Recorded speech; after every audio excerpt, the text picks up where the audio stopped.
Seguimos en la hora cultural con el tema sobre la encíclica Laudato Si.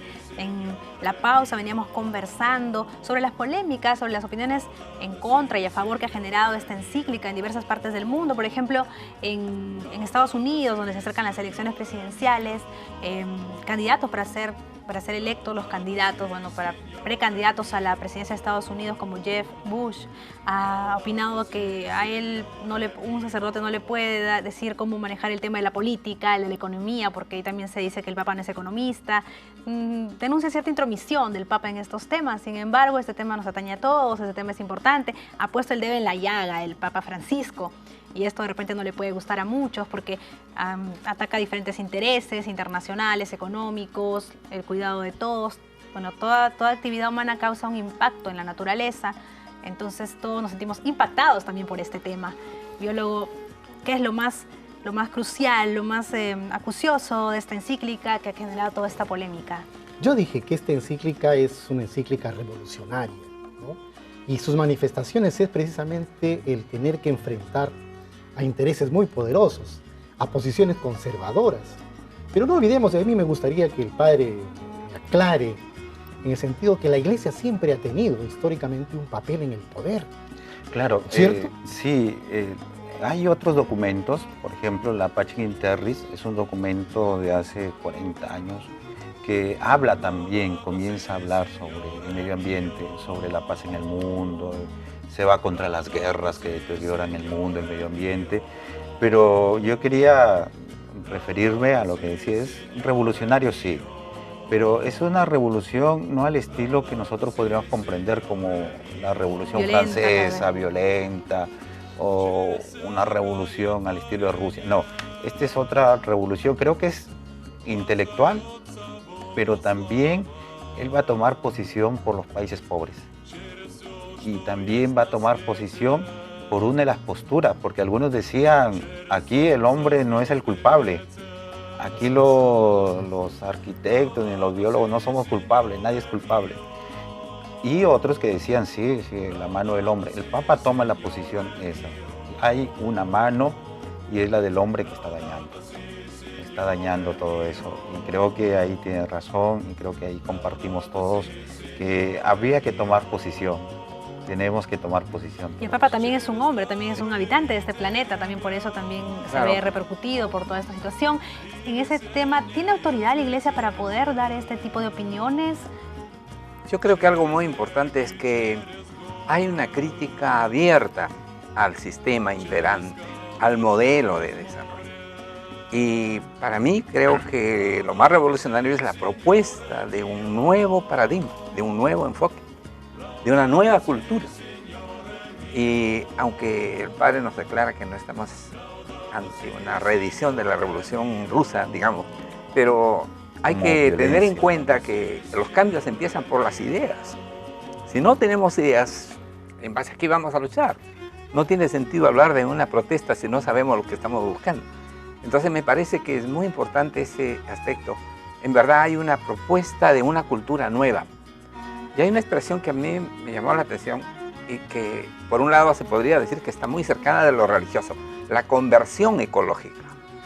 La conversión ecológica quiere decir precisamente el cuestionamiento, el reemplazo del sistema dominante en el mundo tecnológico y político y económico, por cierto, y su reemplazo por nuevos valores que están muy cerca precisamente de los valores que distinguen quizá especialmente a la Iglesia Católica.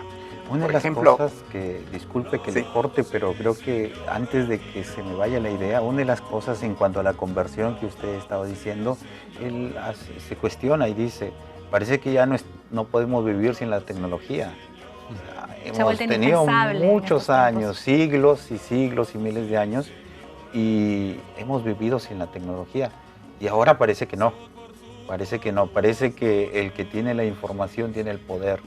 Y es el que es capaz también de hacer daño, pero él reconoce, pero también es capaz de componer la cosa, de hacer una auténtica conversión, que comienza aquí en estos diálogos también.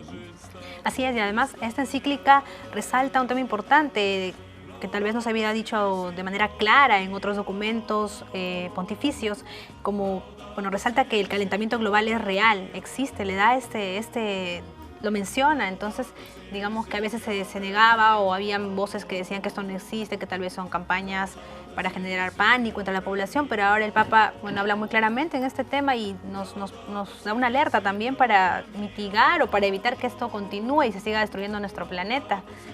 ¿Qué opina Es que eso refleja la cosmovisión, ¿no? Pasar del estado, me parece, egocentrista en el que ha caído la sociedad, ¿no? En el sentido de satisfacer el ego individual y genera todo ese consumismo, que es lo que decía el sistema, al final, el modelo económico imperante. Esa es la revolución que nos está indicando el Papa Francisco, ¿no? Pero no me contestó una pregunta aquí el padre, con el respeto que se merece, ¿no? Yo, a lo largo de la historia, se conoce que la Iglesia siempre ha ejercido un poder, ¿no es cierto? Y este no sería una excepción, porque esta nueva concepción de reconocer que es el modelo, el causante del calentamiento global, es tomar una posición realmente de avanzada. Entonces, eso implica, si esto se logra masificar, va a imperar pues el cambio de relaciones de poder, ¿no es cierto? Porque en el fondo está cuestionando a los imperios, en este caso Estados Unidos, Japón, ¿quiénes son los más grandes contaminadores del planeta? Claro, el Papa no tiene miedo en llamar las cosas por su nombre. Él en muchos de sus mensajes ha hablado de los poderosos, ha hablado de los pobres, ha hablado del abandono, ha hablado de la cultura del descarte. O sea, utilizo, voto, pero también... Y no solo descarte de las cosas materiales, sino también de las personas. De Claro. las personas. Y creo que el Papa hoy, por eso como creyente, yo tengo la firmeza de que Dios envía a un hombre para este mundo, ¿no? Que es el Papa Francisco. Y él además va a hacer algo todavía más audaz, va a ir más allá. Él va a echar la culpa, o sea, él va a decir, hay una raíz. Va a establecer responsables. Va a establecer responsables, lo que no se había hecho antes, porque pareciera que el discurso era un poco de como quedar bien, y muchos hubiesen esperado que el Papa hubiese querido quedar bien con todos, ¿no? Pero él no dice, él va a establecer responsables, va a decir la raíz de la culpa es el hombre, pero también va a comenzar a especificar y va a hablar del norte. Va a hablar de los países industrializados, va a hablar de los poderosos, va a hablar de aquellos que ven solo en la riqueza y en el progreso el bienestar de la humanidad. Él dice claridad, con Padre, claridad. pero eso ya se sabe. Eso se tiene como conocimiento. Incluso hay corrientes ambientalistas, ecologistas que lo vienen asumiendo. Lo importante es que sea la Iglesia. Y que sea el Papa. Y que sea Claro, el Papa. Y ha tenido que ser un Papa latinoamericano. ¿Por qué él? Porque sencillamente él proviene, él es uno de los actores que sufre directamente y ha visto sufrir lo que significa la marginación, la exclusión, ver la brecha de desigualdad, ¿no es cierto? Entonces, claro, ese es el tema. Porque eso ya se conoce, repito, pero que la Iglesia lo asuma, eso es otra cosa. Claro, quizá para continuar en este tema de cómo es que la doctrina social de la Iglesia, porque para la Iglesia se trata de eso, no es un elemento suelto, es parte de todo un pensamiento. Pero la pregunta quizá podría ser en el sentido de cómo es que la Iglesia, que normalmente es interpretada como un elemento del sistema, un elemento del modelo, cómo es que ahora pretende renunciar a ese rol histórico, porque hay una serie de datos que se dan. Pero eso es, creo, un punto fundamental. Y yo en lo personal también pienso que el Papa anterior no hubiera dicho lo que ha dicho el Papa actual en temas tan candentes como este, precisamente. Entonces, creo que ahí hay un cambio, hay un giro muy, muy importante, ¿no? Que creo que significa también un tema de discusión muy amplio para todos los que están más o menos cerca. Juan Pablo ya tenía inquietudes ecológicas, y mencionaba, ¿no? Sí. Ella mencionaba hasta sí, pecados contra el medio, ¿no? Contra el ambiente. Hay referencias a algunas frases del Papa anterior, pero se ve claramente que es una terminología distinta, es un espíritu distinto, ¿no? Yo pienso que tiene que ver con que haya sido latinoamericano. ¿Quién sino Latinoamérica, como dice el escritor mexicano Fuentes, ¿no? Tenemos una doble, una cultura, una riqueza cultural el doble de la europea, ¿no?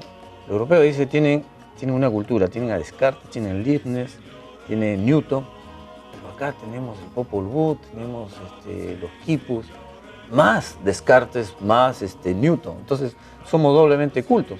Posiblemente esta riqueza, esta integridad le da un peso muy especial a esta visión que ha tenido el Papa, que además se ha hecho asesorar hasta por de otras religiones, ¿no? Lo cual habla pues, de que está enfocando el tema de una manera muy, muy integral, que verdaderamente está muy interesado en dar una solución ya integral. Habla pues de la nueva ecología, ¿no?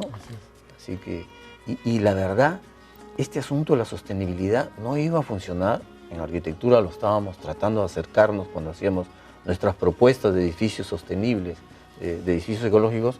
No lo íbamos a poder sostener si es que no hay un nuevo ciudadano, no hay una nueva ética.